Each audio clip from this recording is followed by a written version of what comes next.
And Joe, we looked at this through the lens of the quarterbacks, and I think there were some fairly positive returns from the Houston side. I'm interested in what you see from Vegas as they are on a monumental rebuild that begins in earnest tonight. Yeah, I think when you look back at last year, you know, they had Pete Carroll, head coach who likes veterans around him. They had Geno Smith, the quarterback. They feel like light years from that. And now that they've embarked on this gigantic rebuild, and even tonight, I mean, we didn't see anybody in the offensive line. We didn't see Ashton Genty. We didn't see Brock Bowers. We didn't see starters on the defense. I still don't think we know exactly how good or what they're going to be all about. But they're going about it the right way.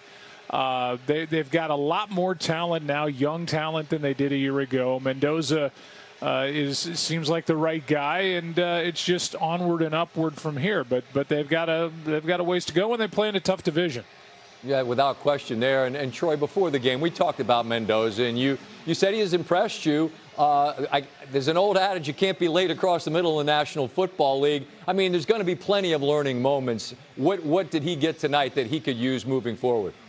You know, some of that. I think the interception being one of them. Whether it's hard to know from here whether he thought the back was going to just stay stationary or if he just didn't anticipate the linebacker being as fast as he is. You know, those are the things, as I talked about, that he'll get accustomed to as he gets more and more experience. But I am really impressed with him, and I just think that as I said in the game, a lot of quarterbacks come into this league and you know they have all this ability, but you just don't know, okay, what kind of leader are they? How important is the game to them? Are they going to put in the time? Are they going to do the little things? With him, I mean, you check every box and you say, if he doesn't have success with his talent and then with his mindset of wanting to be great, I would say then, which is oftentimes the case, I would say the organization failed him and didn't get enough good players around him. I think that with Clint Kubiak, he's going to have good coaching on the offensive side of the ball. I do like some of these young players that they have in. You know, Joe mentions Ashton Genty and Brock Bowers. I mean, that's a pretty good place to start, to have those two corner pieces offensively.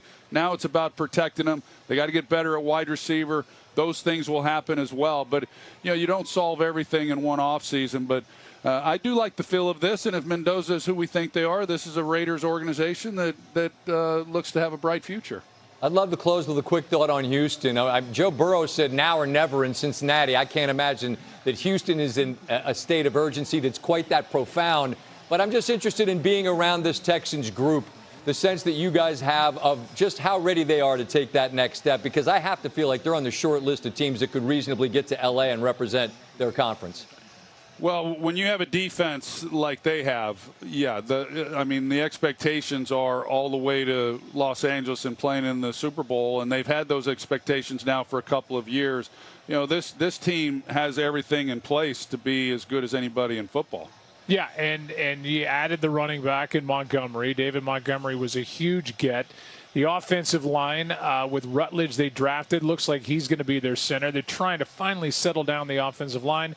And then every bit of the spotlight goes right to the quarterback. And when you think about, you know, Anderson got his extension, C.J. Stroud did not. They have time here to figure it all out. But actions speak louder than words. And so they said we've had, quote-unquote, good contact about the deal, but the deal hasn't happened. I think they want to see it happen in January, considering how he played, talking about C.J. Stroud this past playoff. But if he plays well, and he doesn't have to be great, he can be good with his defense and everything else that's around him. Right. They're as good as anybody in the NFL. So I agree with what Troy said. And CJ's a great guy, had a tremendous rookie year. I mean, as good as we've seen. And now he's just got to find that form again. Troy, are you afraid that Joe's going to leave you to be a game show host full time? He was pretty good at it. Yeah, how'd you know? I mean, you tape like Put 5 your response shows in the form of a question, huh? Yeah, I didn't do that. Are you afraid? Forget it, guys. We'll see you in Kansas City. Look forward to the journey to SoFi as a group, man. It's going to be an honor to be in your company as always. Be great. Thanks, Scott. Back at you. All right, fellas, be well. Joe and Troy. What is the highlight of tonight's game? It's Raiders-Texans. There is the number 1 pick, the rookie, and C.J. Stroud, who Joe was just talking about. We all understand the way things went. in the playoffs, particularly in that game in New England. Can C.J. Stroud put that behind him? Out there for the first drive, and it's a scoring drive.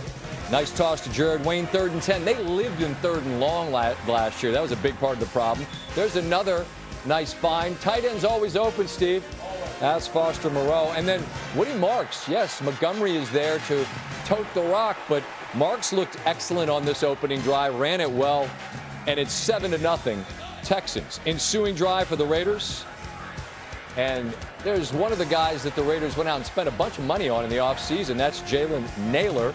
Nice find on 2nd and 15, gain of 22. But here, can't be laid across the middle. That's what they say. Wade Woodis from Clemson. And he still got the speed that he had 20 pounds ago as he picks it and scores this Texans defense. That's what they do, man. They get the ball in their hands, and they're going to put points on the board. A little late looking for Mike Washington Jr., the speedster out of Arkansas. And there goes WW. And there is Max Crosby there, the vet, to say, hey, keep your chin up, Rook. Now it's Mendoza. 3rd and 7. This is the money down in this league. Nice toss to Malik Benson. The drive stays alive. Another 3rd down throw, and that has got to be caught. You can't throw it better than that. Mendoza's night, 8 for 16, 86 yards and a pick.